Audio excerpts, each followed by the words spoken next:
Thanks very much, Darragh. Welcome back again to Páirc na Gael, and certainly it's an intriguing contest. What's the odds now at this stage of yet another draw? 2 points between the teams. Second period of extra time underway. As Limerick trail by 2 points.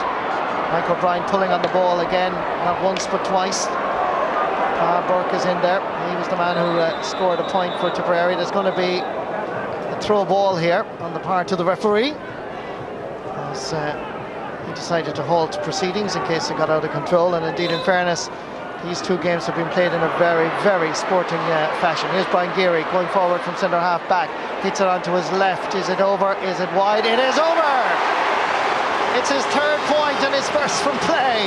And the centre half back comes forward to give Limerick a huge boost. And the puck out is quickly taken. Fires Declan Fanning. Over fires Eamon Corcoran as we watch Geary sending that over the bar. The block down as Limerick go in hot pursuit. That ball sent in by Pat Tobin. Easily gathered by Jerry Kennedy. Over fires Dermot Fitzgerald. Gets by Andrew Shaughnessy as Tipperary built from the back. Hugh Maloney opts for the long ball into the corners. Chasing after it. There's one Mark O'Riordan for Limerick. Gets there ahead of his opponent. Along the surface. Skids along past Pat Tobin. That's going to be a sideline ball for Tipperary. A fantastic score a few moments ago, Marty, from Geary. What an inspiration he has been in the 3 games, and you know, to burst up field like that and lob a score over like that just after half time and extra time, surely that'd be able to lift the Limerick lads. It couldn't be anything more inspirational anyway. A great score by Brian Geary to come forward from centre half back at the start of the second period of extra time when your county really needs you. It's a wonderful atmosphere here in Páirc na Gael. Sunshine, rain, we've had drama, we've had scores, goals, you name it. And the story by no means has reached its conclusion. It's Geary under pressure, has to go back for Peter Lola. Limerick in pursuit of an equaliser. Mark Foley delivers it long. Up for Barry Foley come on at half time. Ball skids by them all. Declan Fanning goes back after this. So too comes Barry Foley in with the challenge. Comes out for Ollie Moore. Hand passing inside for Barry Foley. Hits it. Oh, brilliant save by Jerry Kennedy. And it's out for a 65. Did I mention some spectacular saves as well when I was giving you the list of what we've seen here at Páirc na Gael? Well, add on goalkeeping exploits. Yeah, great save by Jerry Kennedy. Really came out, and you see there just threw himself in front of it. Real bravery, and he justified his inclusion, I think, in that moment alone. He's in a fair bit of pain now, though. You know, he probably just took it in the midriff there, and he looks to be under pressure now. Hopefully, he'll be able to get up in there. But a good chance of goal from Limerick. Good work from Ollie Moore and Barry Foley. Barry Foley very strong on that side and got a clean contact on it, but Jerry just came out and he narrowed the angle and just literally closed it off. Young Jerry Kennedy from Killanall in his league debut against Antrim and Templemore, as John Lahey and Babs reflect on what has been happening here and what has been happening for the last 2 weeks. But he's worked his place with that brilliant save from Barry Foley, and full credit to Ollie Moore and indeed Barry Foley in particular, who worked so hard to actually create that opportunity. Hugh Flavin from Croom is being warmed up along the sideline as Limerick think about changing this team selection. Let's try and see if Andrew Shaughnessy can do what he did 8 days ago. Going from the 65, it's looking good. The umpire goes for the flag. The sides are level yet again. 7 times on this particular day they've been level. It was 9 times in the draw, and rather the replay in Thurles, but it's 7 this afternoon. But these two counties have ended level. Maybe they should do a Champions League and let the 2 counties go through to the next round. It has to be said, Marty, that it's going to be very tough on whoever loses it. I think they're to face into a qualifier next week, so not going to be easy on the losing team to pick it up from here. Just over 4 minutes played in this second period of extra time. The pendulum of dominance swinging from one county to the other. Andrew Shaughnessy. Players that indeed I've seen and indeed have been accused of in the past of just waiting for a soft ball. They've worked their socks off. Players like Lar Corbett, players like Andrew Shaughnessy, they have shown tremendous character that all you can do is stand and indeed sit here and admire. Ball is a crossfield ball over towards Mark Foley. A wily old veteran from Adair. wins himself, and a significant moment for him as well. 32 years of age, 2 All-Stars, 96 and 2001, and he had a vast repertoire of experience, and he dipped into that repertoire there and came away with it. Vintage Foley, Martin, just used the situation. Good hands, good control, and 2 young Tipperary players around him, Seamus Butler, I think, and maybe Willie Ryan, and just threw them in for the free, and big lift. And the Limerick crowd are behind the team now. They've been behind them all the way through. Brian Geary drops this in. It's a dangerous ball. Is there a connection? Oh, didn't quite connect. And Eamon Corcoran is back there to help out his besieged defence. But there was just for a moment a chance of a goal. Now Moore here under trouble, in a little bit of pressure. It's hard-working Pa Burke. It's Thomas Stapleton. The referee says that is a free for Limerick. And Mark Foley is a man inspired at the moment. He's trying to rally the troops. This ball came in. This was an opportunity, but the Limerick man failed to connect, and the opportunity was lost. I'd say maybe Eamon Corcoran got just a slight hook on it, Marty. I think it was Hugh Flavin who came in on it. I think Eamon Corcoran just a timely hook, and 2 great wing backs there, just in action nearly straight after each other. And what an inspiration the likes of Foley is to Limerick. And it's still anyone's game. This is a big free. I think it was for a ball picked off the ground, but it's going to be cruel on whoever loses it at this stage. The sides are level on a Sunday afternoon in Limerick. It's 20-6 now at this stage. We started at 3:30, and the battle continues between Limerick and Tipperary. They talk about Dublin and Meath in 1991.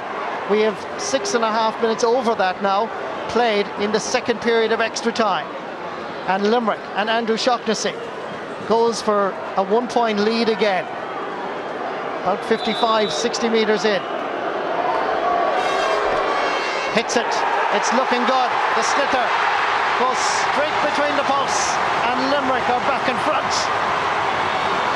Yeah, what a big moment in the game, Matthew. Very tough free. You see Owen Kelly maybe driving 1 or 2 goals wide there in the second half of normal time, and that's a great. He struck that as sweet as a nut straight over the black spot. Now Tipperary have to go and seek an equaliser. Hard-working Seamus Butler looking for a free, and he got a free. Yeah, he worked it well, Mark. He did really, because that wasn't a foul, wasn't it? Well, you'd imagine Mark Foley kind of just stood his ground, but Seamus went into him and hit the deck, and a lot of refs will give him and some won't, but he worked for it and got it, and chance now for Owen Kelly to tie it up again. He's between the 45, he's nearer the Limerick 45 from that position. This to level the match yet again. 9 points he scored. Richie Bennis can hardly look at this stage. Heading for the 8th minute of the second period of extra time. Owen Kelly from Mullinahone in South Tipperary. Focuses, steadies, shoots. It's dropping in, and it's still there, and Limerick clear. The danger is not gone though. Who has it? Mike O'Brien. He's the man. Turns around and gives a diagonal ball, but there's nobody over in that parish except Gary Egan. Chasing after him is Seamus Hickey. Tries to get a hurley to it. Is that another free? The referee says play on. Looking for a little bit of support. There's nobody immediately available. Tipperary have it once more. Bursting through the challenge. It's Kelly in space. Looking around, tries to take a shot. Referee says no foul, and Niall Moran clears the line as Tipperary seek another free to try and level the match. Who has it down this side? Marco Reardon is number 5. Hugh Flavin is 18. Time ticking away. Referee says it's going to be a throw ball. It's breathtaking stuff. See Gary Kirby down there, Marty, a veteran of many battles in here, and I think there's no what way to. He's gasping for air down there, and he's not even out in the field. It's wholehearted stuff. That's what you can say about it. You need an oxygen tank, I think, in this one, because it really is pulsating. A little bit of temper is being frayed now as Tipperary seek possession. 2 minutes of additional time has just been flashed on the board here underneath us of extra time. Is that sufficient time for any one of these counties to go home victorious? It's another throw ball. The tension is palpable. It's getting to the stage where I'm sure if you're a Limerick or Tipperary person, it's difficult to even watch. Hugh Flavin looks around for support. Referee says free to Tipperary. And nobody wants to go home. I think they're going to book bed and breakfast in Park na Gael. It's unbelievable, Matty. Yeah, who deserves to lose? That's what you have to say. I don't think any of them deserve to lose. A little bit of aggravation again going on between Dermot Fitzgerald and Andy Shaughnessy. There's a chance here for Tipperary, and that surely is a free. And this, it's not actually. The referee says play on. Well, that looked like a free to me, I must say, but Brian Geary, we're into injury time and it's second period of extra time. Limerick need to hold possession. They lose it here. There's a chance, perhaps there's one more attack left. Comes out first, Thomas Stapleton, getting inside the cover, tries to hand pass it away. Picked up by Michael Bryan with 4 Limerick players around him. This one has to be won by Barry Foley. From a Limerick perspective, he wins it and he gets the better of the tussle, tears away, 3 Tipperary defenders around him, cuts it inside for Ollie Moran, takes a shot, and that's over the bar. And who better to score than the man who has carried Limerick through a draw, through a replay? He may have been quiet this afternoon, but perhaps he is the one that gives Limerick a place in the Munster final. The puck out by Jerry Kennedy is not a good one. Comes first James O'Brien. Moran is available once more. O'Brien lofts it high and sends it wide, but as they say, it could be as good as a score. Yeah, great score by Ollie. Great work by Barry Foley, holding the ball in there, eventually got away and got the pass off, and a great score. Maybe that's what's finally going to separate them. Tuck out a long one by Jerry Kennedy. Niall Moran is there as he goes to make it 3 points. It's sailing between the posts, and Limerick can see Waterford within their sights and a place in the Munster final. The referee has not blown his whistle, but Park na Gael is being invaded by over-enthusiastic Limerick supporters, and there is no way can this game continue with the way this pitch is now being covered by fans, and the referee is going to have to halt play as everybody goes back outside the wire. An amazing drama. There was no way there was going to be a goal scored down there, Matty, because there was about 5,000 Limerick people defending it. I think they must have thought that the whistle for the puck out from Jerry Kennedy was the final whistle, but amazing scenes. The stewards doing their best to make sure everybody goes back, but that could mean, depending on the referee's decision, further time to be added on. Going to give a throw ball, I think, here in the middle as players and officials get everybody off the pitch. Tipperary have to get possession. The referee blows the full-time whistle. Limerick have finally broken their bad luck, and for the first time in 6 years they win a Munster Championship game, and they win a place in the Munster final against Waterford on July 8th. The emotions are pouring out of every Limerick person. They have invaded Park na Gael on a historic day for them. They've come under a lot of criticism over the last couple of years. They won 321 All-Irelands and yet failed to graduate to the senior level. But literally, today they came of age, and no better man than Ollie Moran, the veteran of the side, to ensure that it is Limerick in the Munster final. What a game, what a finish. It had everything, Anthony Daly. It had absolutely everything, Marty, and the scenes here are reminiscent of a team that's just won in All-Ireland, really. And you know, I think great credit due to the Limerick supporters as well, Marty. I was saying it there earlier on to you that they were 7 points down with 7 minutes to go in Thurles, and a chant of Limerick went up around Thurles, and these are people that are crying out for success and very unlucky not to win 2 All-Irelands in the 90s, really. Wexford winning 1, and even Michael Dyke in the studio there would agree that they probably had a slice of luck in 94. And you can see what hurling means to these people, and fantastic scenes down under us here, and it's great. It's tough on tip. It's tough on tip because so many times they look like the team that had the momentum and would go on and win.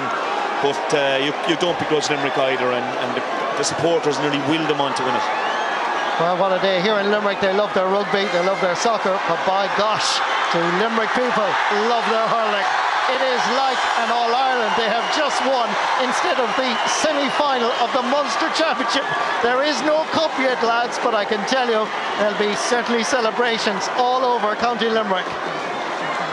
It's a new era for the Shannonsiders, and the people of Limerick have followed this team from zero to being hero literally over the last 2 weeks, and they fully deserve it because they've shown dignity and character and self-belief. At times their heart and their soul was tested, but they got there and they're in the Munster final. Yeah, fantastic. You see Mike O'Brien down there being mobbed by supporters at the moment, Marty, and you know, in fairness, he's one of the real warriors in that team, and no one deserves the congratulations any more than him. It's Limerick in the Munster final, and the celebrations continue here. We'll be back shortly.